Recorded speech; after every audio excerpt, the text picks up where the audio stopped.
En México estamos celebrando este fin de semana. Eh, Desde hace unos años son ya 3 festividades. El Halloween, el 31 de octubre, el Día de Todos Santos, el 1 de noviembre, y el Día de los Muertos, el 2 de noviembre. Y en realidad estas 3 fechas están ligadas y viene desde los tiempos de la conquista, cuando los misioneros españoles llegaron a México. Y ellos traían de Europa la costumbre de tener el Día de los Santos, el 1 de noviembre. Este día se le llamaba All Hallows o Todos los Santos.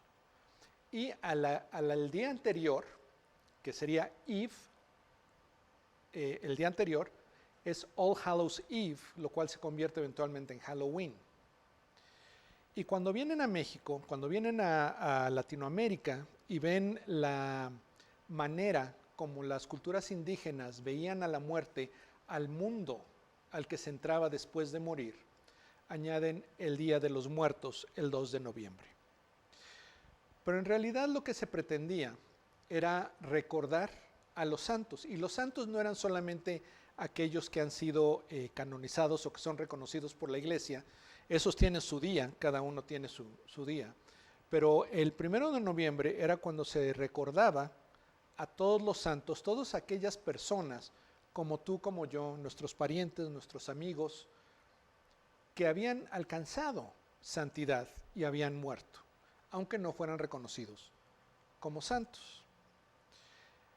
Y ahí, si tú me preguntaras a mí, oye, ¿y tú entrarías ahí, te celebramos el 1 de noviembre como santo? Yo te diría, híjole, ¿sabes qué? Que no. Porque, sinceramente, soy buena onda. O sea, mi conducta hacia afuera tiende a ser buena. Soy amable con la gente, por lo general. Cuando voy manejando, no tanto. Pago mis impuestos, dejo propinas, ayudo a mis estudiantes. Mi conducta tiende a ser buena. Pero por dentro de mí, yo sé los pensamientos que tengo hacia algunas personas, los deseos que tengo, los planes que empiezo a maquinar en esos momentos donde involucro a otras personas y no siempre es para su bien. Cuando siento que otros son un estorbo para lo que yo quiero lograr. Yo sé que esa es mi naturaleza, eso es quien yo soy, y sé que me descalifica como santo. Pero también sé, por lo que me dice la Biblia, que cuando Dios me mira a mí, me ve como un santo. Para Él yo soy un santo, pero no es por lo que yo he hecho, sino por lo que Él ha hecho en mí, en base a lo que Cristo ya hizo por mí. El día de hoy quiero que consideres que tú puedes ser un santo, o que ya eres un santo, pero que esta santidad no es el resultado de tus mejores esfuerzos, sino de la obra de Dios en ti. Hemos estado viendo en el libro de Hechos, estamos en el 2º capítulo, que es cuando Pedro predica su sermón de Pentecostés. Si recuerdas la historia, Dios y Jesús le había pedido a sus seguidores que se quedaran en Jerusalén hasta que recibieran la promesa o el regalo que Dios tenía para ellos. Y ellos obedecen, así lo hacen, se quedan en Jerusalén, hasta que están reunidos en el día de Pentecostés, cuando de repente se oye un ruido como de un viento muy fuerte. Y el Espíritu Santo viene sobre los seguidores de Jesús y empiezan a darse ciertas manifestaciones de llamar la atención. No solamente ese ruido fuerte, sino que se ven unas como lenguas de fuego que están flotando por encima de cada una de las personas. Y además, cuando ellos empiezan a hablar en diferentes idiomas que ellos no conocían y están hablando de las maravillas de Dios.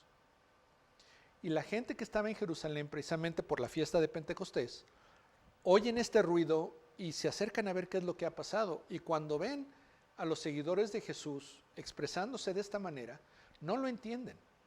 Se dan cuenta de que están ante algo maravilloso y no le dan explicación, aunque algunos decían, lo que pasa es que estos están borrachos. Y es entonces que Pedro toma la oportunidad y se pone de pie y les dice, no, estos hombres no están borrachos como algunos de ustedes creen. Lo que están viendo ustedes, de lo que son testigos, es del cumplimiento de la promesa que Dios nos hizo a través del profeta Joel hace tanto tiempo, de que Él iba a derramar su espíritu sobre nosotros, sobre ancianos, sobre jóvenes, sobre hombres, sobre mujeres, sobre esclavos y sobre libres, sobre todos. Y después les habla de que esto es resultado de lo que Jesús ha hecho. Que Jesús vino con el propósito de darnos el perdón de nuestros pecados a través de su muerte, de su resurrección. Que Dios lo había resucitado y Él había ascendido al cielo, a la derecha de Dios. Y ahora Él era Cristo, Mesías y Señor. Y Pedro les dice también que la muerte de Jesús fue el resultado de que ellos, los judíos que estaban ahí, habían rechazado a Jesús. Y aunque ellos no lo mataron directamente, ellos fueron los que lo entregaron a los romanos para que fuera ejecutado. Y por eso cuando la gente escucha esto, se angustian y le preguntan a Pedro y a los apóstoles, les dicen, ¿y entonces qué es lo que tenemos que hacer? Y Pedro aprovecha esa situación. Dice, aquí es donde yo les puedo comunicar el mensaje más importante que van a escuchar. Y les dice, arrepiéntanse cada uno de ustedes y bautícese en el nombre de Jesús para el perdón de sus pecados y entonces recibirán el Espíritu Santo que Dios les ha prometido. Y nos cuenta Lucas que ese día 3,000 personas, más de 3,000 personas se bautizaron y se identificaron como seguidores de Jesús. Me gustaría que viéramos cómo relata Lucas esto que pasa al final del sermón de Pedro, del mensaje de Pedro, y señalar algunas cosas muy importantes ahí. Como mencioné ahorita en la historia, es una situación donde Pedro aprecia la oportunidad que tiene. Él se da cuenta cuando la gente le dice, ¿qué es lo que debemos hacer? Imagínate que tú tuvieras esa oportunidad con un grupo de personas, en mi caso con mis alumnos o con mis hijos, quizá con tus empleados en donde trabajas, con la gente sobre la que tienes influencia, y que te dijeran, ¿qué es lo que debemos hacer? ¿Qué les dirías? Regresando al final del mensaje de Pedro, recordemos que Pedro les dice que sepan con toda certeza, toda la casa de Israel, les dice, que a este Jesús a quien ustedes crucificaron, Dios lo ha hecho Señor y Cristo. Es la manera como Pedro termina su mensaje, diciendo, ustedes crucificaron a Jesús, pero Dios lo ha hecho Señor y Cristo. Y nos dice Lucas que cuando escuchan esto, se conmovieron profundamente y le dijeron a Pedro y a los demás apóstoles, hermanos, ¿qué haremos? Cuando dice ahí que ellos fueron conmovidos profundamente, es como que ellos no solo sintieron una cierta angustia o se dieron cuenta de que algo tenía que pasar, sino que dijeron, no, esto no puede continuar así, tiene que haber un cambio y ese cambio tiene que darse primeramente en mí. Y reconocen la autoridad no solo de Pedro, sino de los otros 11 apóstoles. Y por eso les preguntan, ¿qué haremos o qué debemos hacer? Entonces Pedro les dijo, arrepiéntanse y sean bautizados cada uno de ustedes en el nombre de Jesucristo para perdón de sus pecados, y recibirán el don del Espíritu Santo. Porque la promesa es para ustedes y para sus hijos y para todos los que están lejos, para tantos como el Señor nuestro Dios llame. Y acá déjenme comenzar con el final de lo que dice Pedro ahí, porque en su mensaje él había mencionado, él había dicho que todo aquel que clame en el nombre del Señor recibirá salvación. Y aquí nos dice que realmente es el Señor Dios el que llama a las personas así, y que ellos son los que van a recibir esta promesa que Él tiene para ellos. Pedro les dice a este grupo de gente cuando le preguntan, ¿y entonces qué debemos hacer? Él les va a dar 3 puntos de aplicación. Primeramente, arrepiéntanse.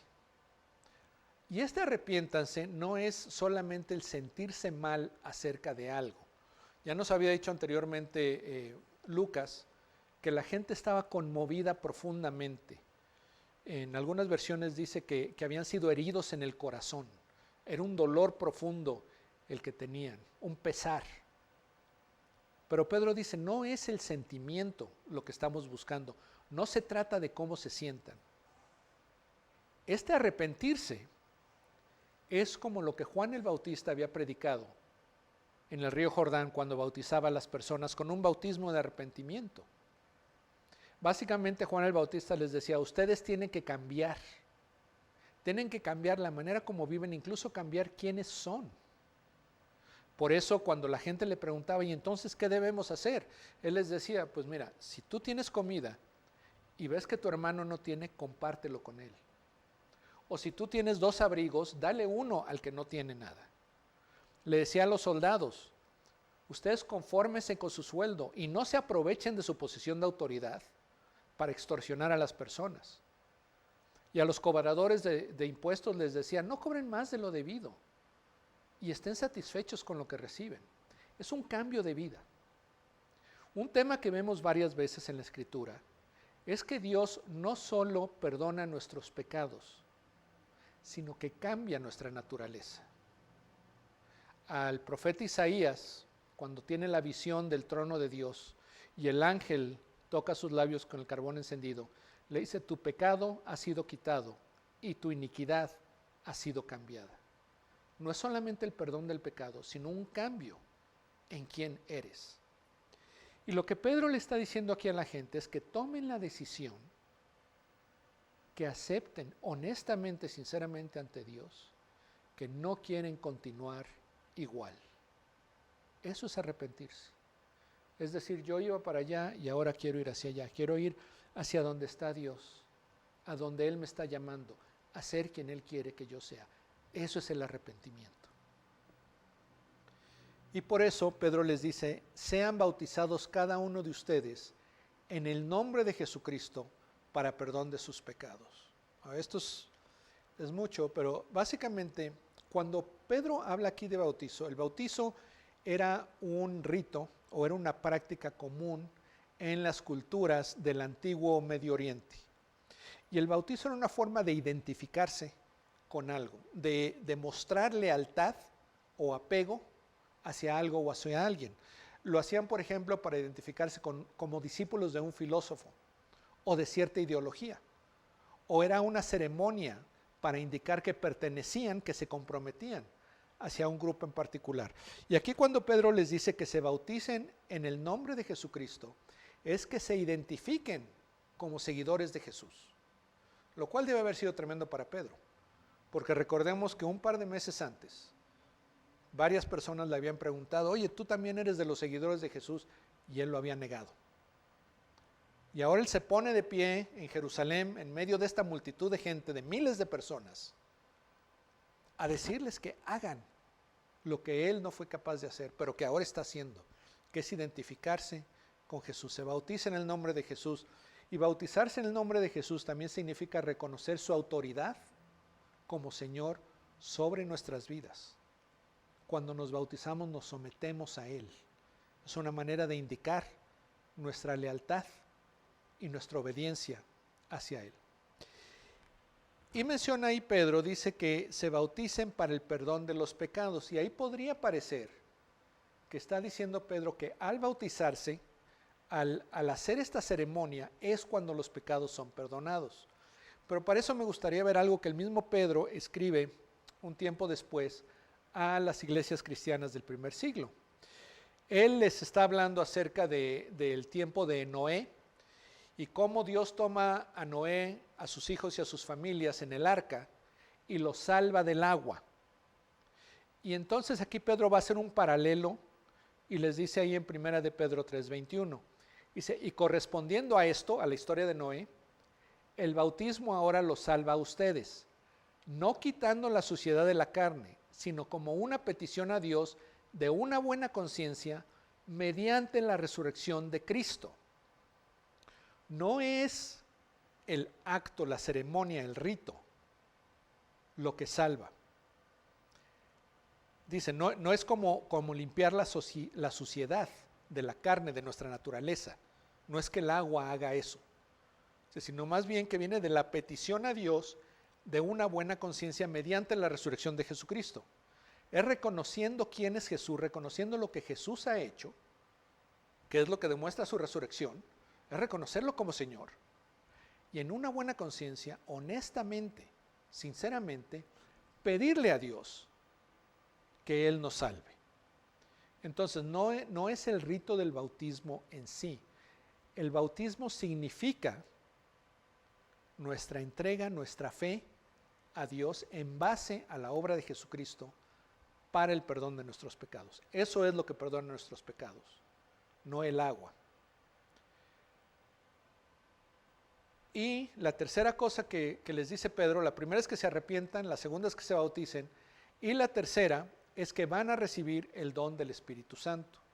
Y les dice, porque la promesa es para ustedes y para sus hijos y para todos los que están lejos.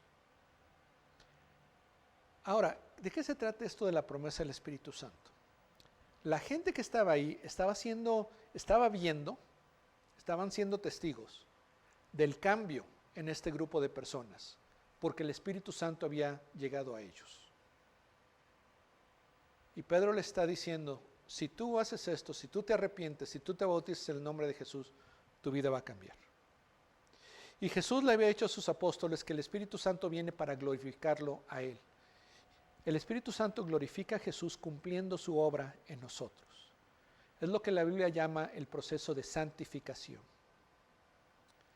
Lo que Pedro les está diciendo es que este arrepentimiento, este deseo de cambio, esta decisión de cambio, esta identificación con Jesucristo, es Dios mismo, el Espíritu Santo, el que la obra en nosotros y el que va a continuar esta buena obra. Y dice que es para nosotros, para nuestros hijos y para todos los que están lejos. Algunos piensan que cuando Pedro dice que es para los que están lejos, él se estaba refiriendo a los judíos que vivían en otras partes del Imperio Romano.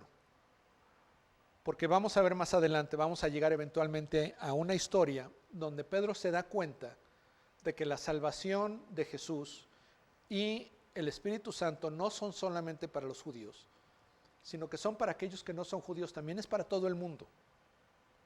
Y aunque quizá Pedro en este momento no entendía eso, cuando él está hablando proféticamente en cierto sentido, de que esta salvación, esta promesa, es para todos los que están lejos, es extenderlo a todo el mundo. De tal manera que lo que Pedro está diciendo aplica a nosotros. Dios nos llama a través de su escritura, a través de este relato del mensaje de Pedro en el día de Pentecostés en Jerusalén, a arrepentirnos, a mirar nuestra vida y darnos cuenta de que no estamos viviendo como Dios quiere que vivamos, de que hemos fallado, y saben que eso está bien.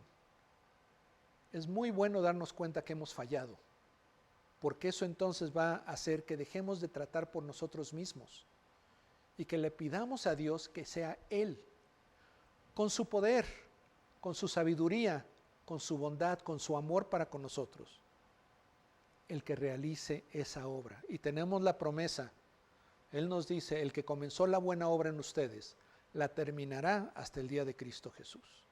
Puede ser una realidad en nuestras vidas que lleguemos a hacer todo lo que Dios nos creó para hacer. Y eso es a través del Espíritu Santo, obrando en nosotros. Y termina Lucas este relato diciendo que Pedro, con muchas otras palabras, testificaba solemnemente y les exhortaba diciendo, sean salvos de esta perversa generación. O sea, Pedro continuó hablando ahí con las personas. Quería que ellos entendieran todo lo que era el mensaje de salvación y de santificación con Cristo. Y les decía, sean salvos de esta perversa generación. No sean influenciados por la cultura alrededor de ustedes.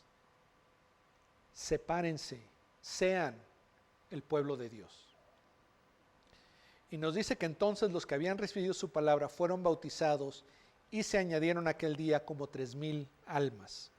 Y algunas personas piensan que tal como era costumbre, ahí estaban contando solamente a los hombres, pero que si le añadimos las mujeres, los niños que estaban ahí, eran más de 3,000 personas, las que ese día comienzan a identificarse como seguidores de Jesús y empiezan a vivir el poder del Espíritu Santo de llevarlos a ser quien Dios quiere que sean, a recibir todas las bendiciones, todo lo que Dios tiene para nosotros. Esto puede ser una realidad a tu vida. No es solamente un mensaje que Pedro dio hace casi 2000 años para ese grupo de personas.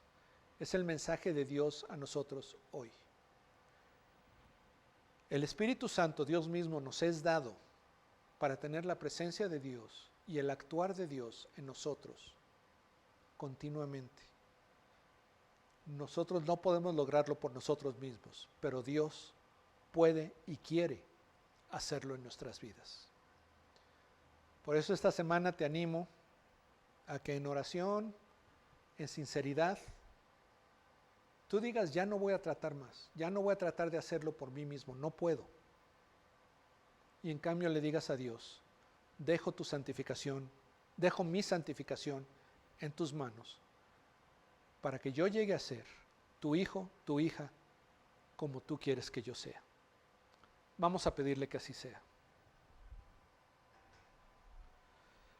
Padre Dios, gracias, no solo por la profecía, la promesa del Espíritu Santo, sino porque eso ya es una realidad. Tú enviaste al Espíritu Santo a vivir en la vida de cada uno de tus hijos, de aquellos que hemos puesto nuestra fe en ti para el perdón de nuestros pecados. Que nos hemos arrepentido y hemos reconocido nuestra incapacidad de ser quien debiéramos ser. Por eso nos ponemos en tus manos, nos abandonamos a ti, Espíritu Santo, para que tú realices esa obra en nuestra vida.